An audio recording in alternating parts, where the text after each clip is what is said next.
First World Series in 88 years. That's a long time, baby. Isn't it remarkable? You get the Red Sox last year, 87 years. Now it's the White Sox, 88 years, which leaves only the Crosstown Cubs in what is it, 08? So I mean that's the only curse left to break. How bad is it for Cub fans right now to have to sit there and watch the second team in the second city go out and just dominate? Man, those people are bumming. You know they got to be bumming. They got to be looking at the GOAT real hard right now. Yeah, well, you know the GOAT's alive and kicking, and so are the White Sox. You just have to be so impressed.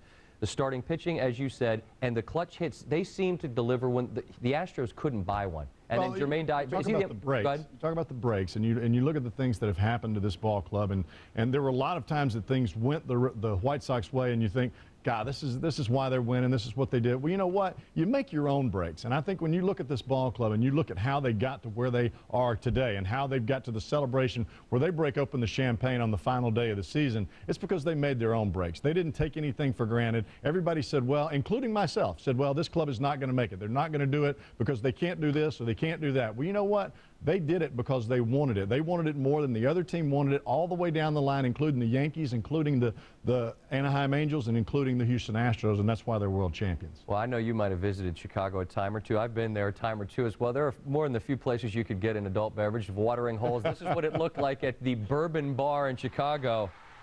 I have a good buddy in Chicago. He said there are bandwagon fans coming out of the woodwork. They're trading in the blue hat with the C for the black hat, and it says Sox. Good guys wear black in Chicago, and they are celebrating indeed, and they should. And I want to get your perspective, Jeff, as a closer, as we look on the other side for the celebration in Chicago. Houston is going to obviously go, they're going to look at what happened and say, well, what could we have done different? And specifically, you look at Brad Lidge. This guy was lights out all year long. 42 saves, 103 strikeouts in 71 innings, ERA of like 2.2. And yet the last 3 times he pitches, 3 of the last 4, I should say, homer to Pujols to lose it, homer to Pasednik to lose it, base hit, and this one to lose it. How difficult is the offseason for him to get back on the horse that he can remind himself how good he was? Well, I know Brad Lidge, and this guy is not a guy that's going to give up. He's not a guy that's going to sit around and sulk all winter and say, well, this was my fault that we didn't win the World Series. I mean, the whole thing came down to him in a sense simply because they didn't score enough runs to give him a lead, except for one time against the game against Pujols. And yes, he did give up a home run, but when you're pitching in that situation, you are going to make some mistakes. And the one thing that I look at Brad Lidge, especially during this postseason, is I think that he went away from some of the things that he did best during the season, and that was really mixing up his pitches. This is a guy that throws the ball 97 miles an hour. He's got an absolutely unhittable breaking ball. But a lot of times what happens is when you get in a pressure situation, you go back to what you believe that you do best, and that is throwing breaking ball after breaking ball after breaking ball. And sometimes when you do that, that is the one pitch that's going to be inconsistent for you, and that's the pitch that you saw guys hitting out of the ballpark or hitting back up the middle, as we saw Jermaine Dye tonight. Well, you speak of Jermaine Dye. You talk about the all-time highest batting average in a World Series. There it is, Jermaine Dye. You spoke about breaking his leg, coming back from that. This is a guy who had been through the postseason battles, playing for Atlanta, playing for Oakland. He knows what the postseason's about, and he is the MVP. Is that correct? He is the MVP. I'm just told that he is indeed the MVP, and I guess when you have the highest batting average in the history of the Fall Classic, that would explain why. Right along with it, yeah, that would certainly make sense. I spoke of Lidge a second ago. Again, as a reliever, you and I sat here a week ago Friday, leading up to the World Series, and talked about the pen, the White Sox pen, and how they hadn't played much. And you told me what it was like as a reliever pitching in the World Series in '89 and how the adrenaline got going and how you're so scared. How impressed are you with what Jenks has done? This guy comes from, as you say, off the scrap heap, and he's out there throwing gas in one-run games with the World Series on the line. How impressed were you with what he was able to do with the white-hot pressure of the spotlight? Well, I think what this shows for Bobby Jenks is what he can do with himself as long as he keeps himself in good shape. And Bobby Jenks is a guy, and you can see that. You saw when Ozzie Guillen came out and he went like this and he went like that. Well, he went like this because that's how big he is. Right. The thing about Bobby Jenks is he's got to be able to go into this offseason and say, hey, I know I can make myself even better than what I was this year. I've got to keep myself in shape. And if he does that and he keeps himself in good shape, shape, then he's going to be a guy that's going to make a lot of money. There's very few guys out there that can throw the ball 100, 102 miles an hour with some consistency like we saw him do in Game 1 against Jeff Bagwell. When he came in, he had 5 consecutive pitches at 100 miles an hour, and this is a guy that hadn't pitched in 14 days. So that ought to tell you something about Bobby Jenks right there. Well, and he goes from, I mean, I don't know if it's a K-Rod emergence as a guy who goes from nobody knows who he is to a lights-out closer, but you've got to believe. You know who he is now. I bet you do. I bet you do. And I bet the Astros do. Well, they didn't score the last 19 innings. So it wasn't as romantic a curse, if you will. There was no Bambino necessarily, but there was the Black Sox curse.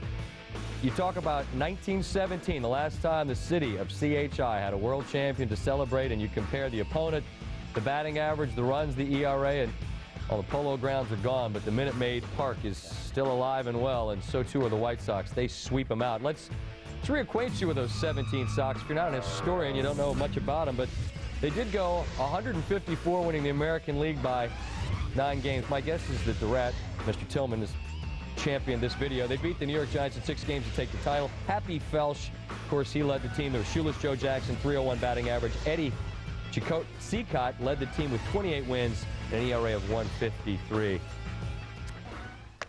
So that was 1917. This is right now. The MVP, Jermaine Dye.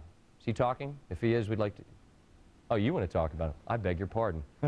What do you have for us? Your thoughts about what he was able to do for us? When you look at Jermaine Dye and you look at what he did tonight, 3 for 4 driving in the runs that he did, and you look at the at-bat that he had last night, and very rarely do you have a guy in a series like this that single-handedly handles the pitching, especially the pitching that came with the Houston Astros. But last night, a 9-pitch AB against basically a guy that has won more ball games in Roy Oswalt, 40 games in the last 2 years, than any other pitcher in the game. 9 pitches that he took and finally hit a slider off the plate about that far back up the middle, and that led to 5 runs in that inning. Tonight, he was 3 for 4 and drove in a couple of runs. This is a guy that you look back and you talk about him breaking that leg, and then you look at him and look at what he's done now for the Chicago White Sox. This was not a guy that a whole lot of people wanted to take a chance on because they didn't know if he could run. And then he's meant a ton to this ball club, not only on the field but in that clubhouse. How much does that experience mean of having participated in playoff series before and knowing what it's about where other guys might not? I think it's a great experience, not only for the player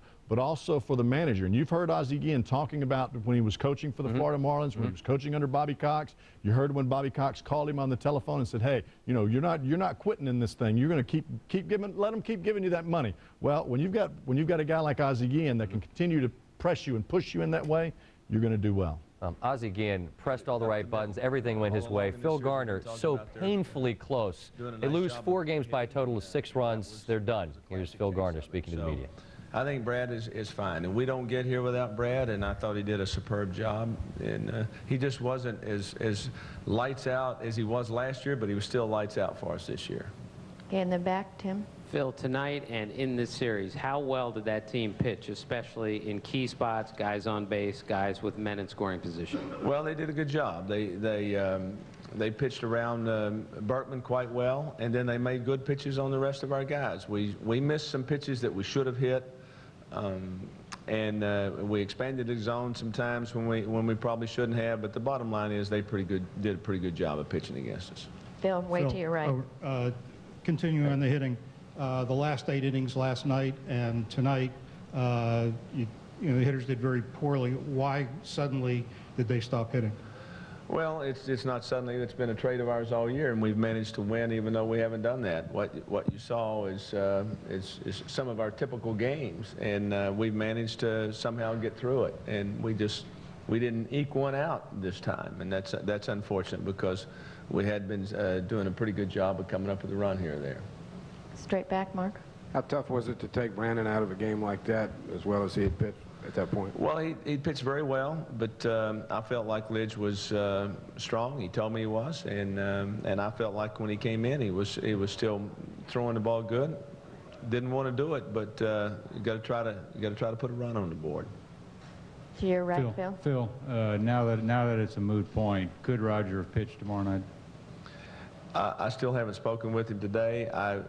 I would question whether he'd been able to or not, but again, I tell you, it'd have been Roger's call, and don't count him out. Left. It's been a roller coaster ride of a season. Can you describe the season a little bit all the way from beginning to where we are now? Well, we started out very poorly. It was about as rotten as you could be for the first 45 ball games, and then we found a way to turn it around. Some players started doing real well, and our pitching was pretty solid all year long, and our offense started to figure out a way to win a ball game. We played pretty well. I would say that, as I told the team, I thought we won as a team, we lost as a team. Everybody in our clubhouse had something to do with us getting here, and it was a pretty good story, doggone good story. And so, you know, I'm proud of those guys. We played hard. We came together as a team. We never did fraction apart when teams are playing as poorly as we did in the first of the year. Players have a tendency to, you know, little clicks form here and there, and it's the hitter's fault. The pitchers are doing their job. The defensive guys aren't making the plays. I mean, you know, people tend to point fingers, and nobody on this club ever did that. And we came together. We had great veteran leadership, and we had players that just never did give up. No quit in us at all. And so it got us here, and I'm proud of that. Phil, Right again. one more on the hitting. Last night you said was embarrassing. How would you describe tonight?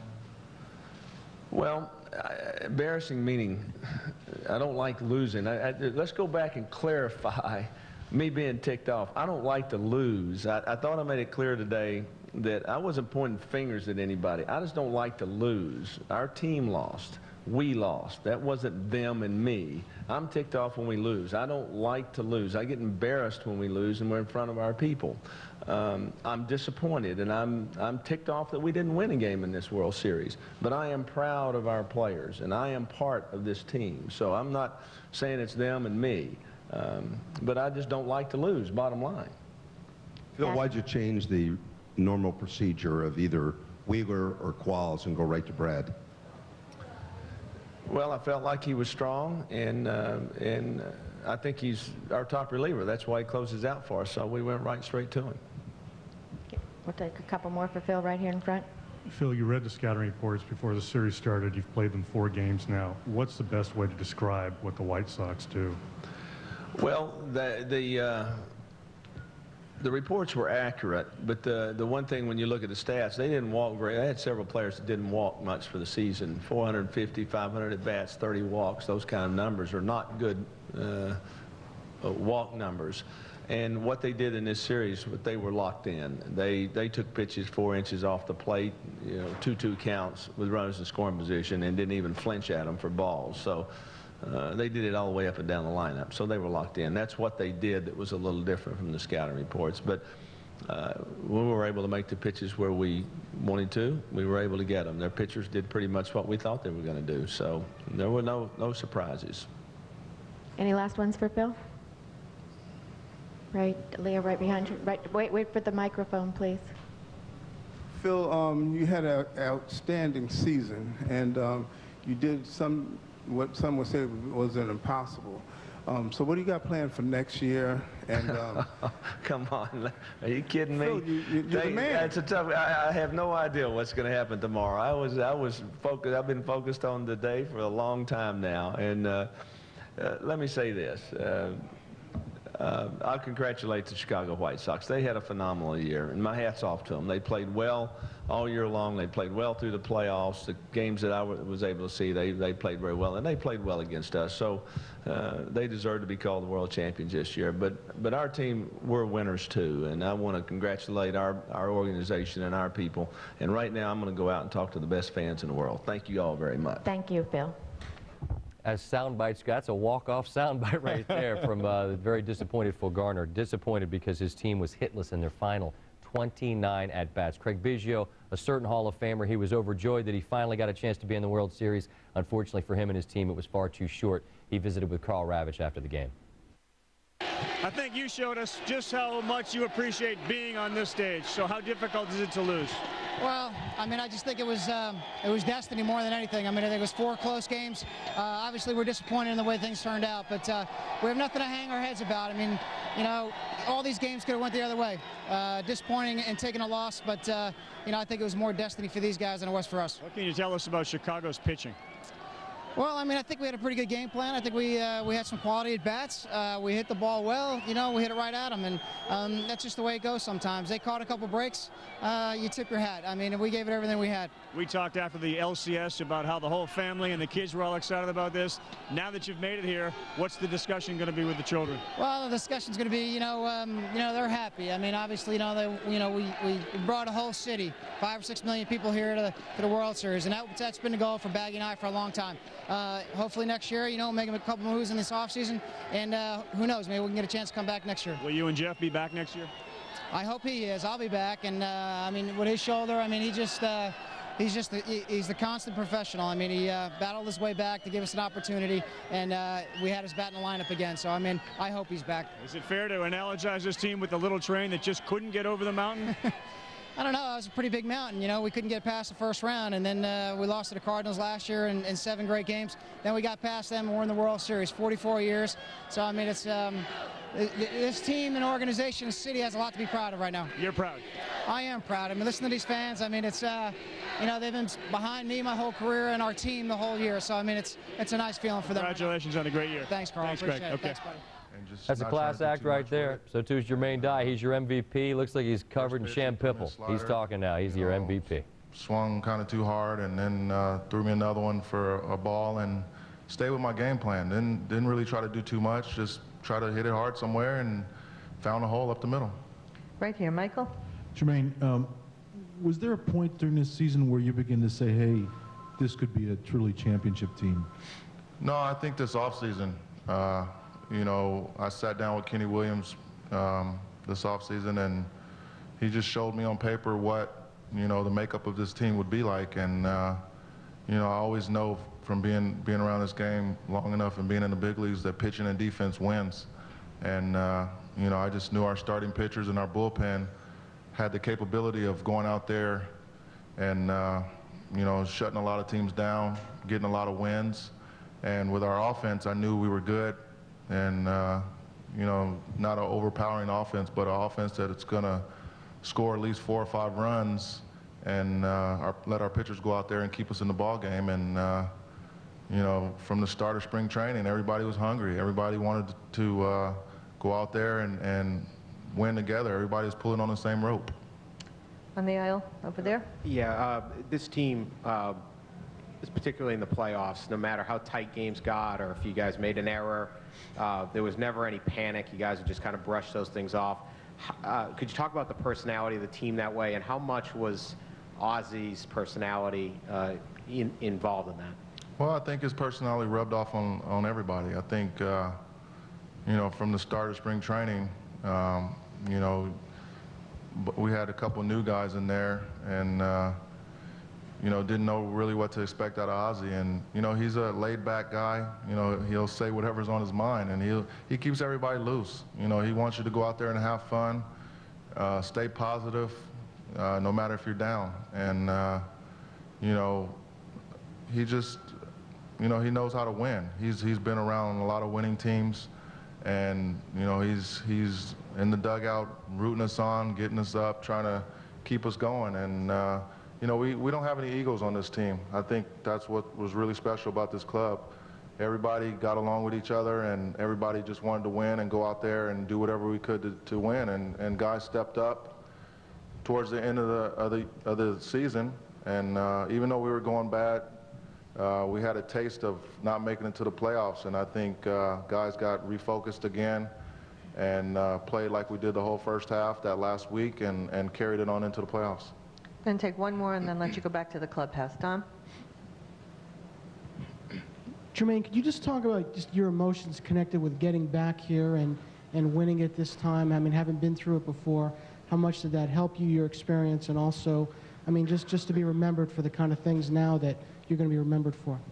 Well, I think, my rookie season, I was blessed to get called up to the big leagues with the Atlanta Braves, and what kind of talent we had on that team was unbelievable. And, from pitching on down through the hitters, and a lot of veteran guys on that club who showed me the way to become a Major League Baseball player on the field and off the field.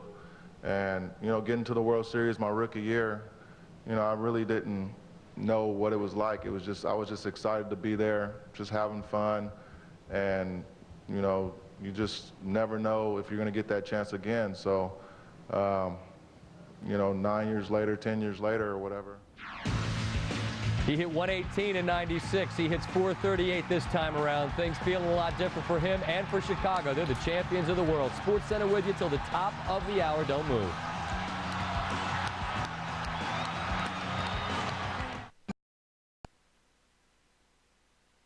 World Series since Larry Sherry closed out the 1959 World Series for the Dodgers against the White Sox in the White Sox last World Series appearance. Here's how it sounded on ESPN 1000 radio in Chicago. John Rooney working the microphone. Here's the 1-2 pitch to Palmeiro. A ground ball past Jenks up the middle of the infield. Uribe has it. He throws.